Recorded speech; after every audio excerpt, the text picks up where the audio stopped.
Hello, friends. I'm a huge proponent, huge believer of practicing exactly what I preach. And I always love to catch lightning in a bottle. The interesting thing, and the reason I tell you is I just finished my workout on a Saturday. I do this burpee workout. It's like a ladder challenge. So you do 10, then you do 9, then you do 8, 7, probably another one.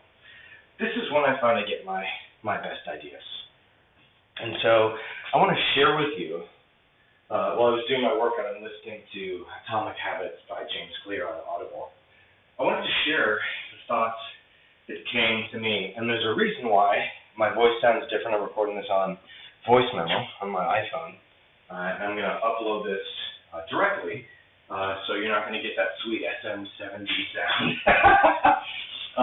But the reason I want to do this is because I feel it's so important to catch our ideas. Have you ever seen those videos of those people that are on trains that catch the mail hooks, or those people that jump off the boat and they run to the dock, they grab the mail and they jump back on the dock? And I feel it's so important to snatch those ideas out of thin air when they come to you, because I look at those ideas as gifts. The current methodology I'm using right now is like a bakery. So I get the idea for a recipe. When that idea comes, I make a promise to myself, to the customer, that I am going to turn in that loaf of bread for you on the promised date.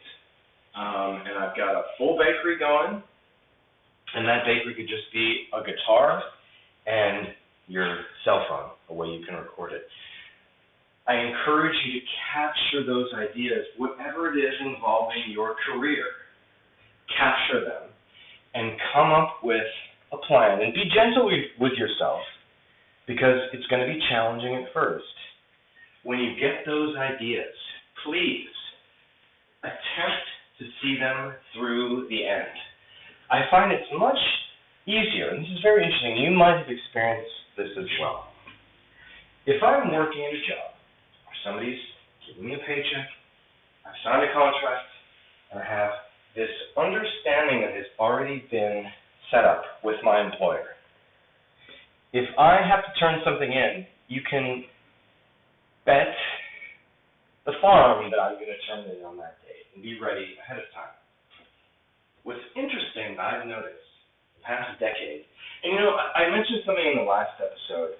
I hope that when you hear me talking about, us people in our North 40s, I really want to make sure that everyone is included in this, because I would have loved to have heard somebody in their 40s talking about this stuff when I was in my 20s. I think it would have lit a different kind of fire under me to get things into motion in a different way. Again, I do not have access to a time machine. If you do, please send me an invite at toolate2quitpodcast@gmail.com. I digress. Capturing these ideas out of thin air, coming up with a plan, and realizing you've got a paying customer in your shop. And I know it's maybe a bit woo-woo, but I'm woo-woo. So when you have these ideas, I like to turn it into a game. So I picture myself, that paying client who's expecting something of me, is going to do an interchange of money for the product. That's what works for me. Maybe you have a different style, but all I know is that I sure act differently if somebody is paying me to do something. But I find that when it comes to my own self, my own dreams, my own projects, all of a sudden that fire isn't as intense underneath me to motivate me, because, I can put it off. I can go take this dopamine diversion. And that will always come back to bite me in the end. Why is that? Because what I've realized, and maybe if you're listening to this in your early 20s, maybe you're noticing it as well, time feels like it's moving a lot faster. Just a few minutes ago, you were getting your license on your 16th birthday, and now you're 21. You're a legal adult Oh, it's the night before your 30th birthday. How did that happen? I was just graduating college the other day. That's impossible. I'll never reach 40. That's so long from now. I have the rest of my life to reach 40. That's a decade. And then you find yourself the evening before your 40th birthday.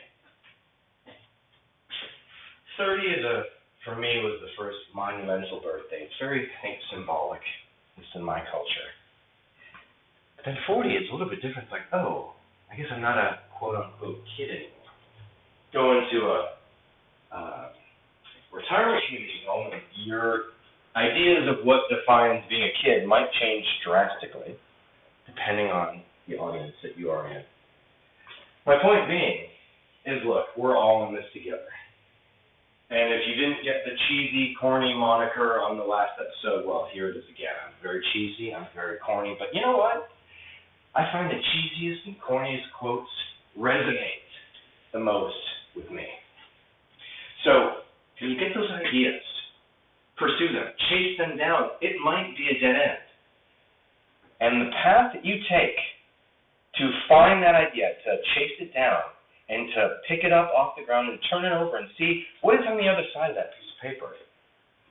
That thing that caught your eye and blinked, flashing in the sun. What is it? Maybe it's gold, maybe it's, I can never remember the name for that fake gold, but you know what I mean. Pyrite. You won't know, though, until you chase it down. If I get an idea for a song, I have to see it through to the end. Maybe it's a dud. And maybe then I have a cool song start that I can plug in somewhere else. And if you do this, if you rinse and repeat, I promise you, in a month, you'll look back and say, wow, that's something I didn't have before. Maybe it's your pages that you're writing in the morning. Maybe it's your practicing of your scales on your instrument. If you do this with any kind of a regular basis, just as you go to your day job, whatever it is, you're exchanging your time for money, helping to advance someone else's dream. And I'm not trying to harsh that mellow, because there will be times where we then are employing people who are helping us to advance our dreams, and maybe our energy can wear off on them and inspire them to say, boss, thank you for everything I've learned. I'm now going to chase down my dream. And you say, I wish you well, person. Thank you for all of your amazing hard work. So I encourage you, define your own schedule, your own style of creating this miraculous bed for your natural creativity. And if you feel you're blocked, I have a solution, and I'm ready to share this with the world. It's a solution that will forever change everything tied to creativity. Go for a walk. I promise you, if you are able to go for a walk for 10 minutes, you will see how easy it is to unblock yourself. There's something cave person-esque about doing this. When we do the things, when we put our legs to work, or maybe you go out for a roll, to go out there, to go outside, to stare at a bird or a tree or a leaf or something in nature. This is the magical potion that will unblock you, I promise. And maybe there's a lot of gunk in that drain. It will start the process of unblocking it. I promise you this. So if you can hear my voice, know that I believe in you. I believe in your process and that you will find the correct process to do it. I am in the trenches with you. I am doing this live as we speak.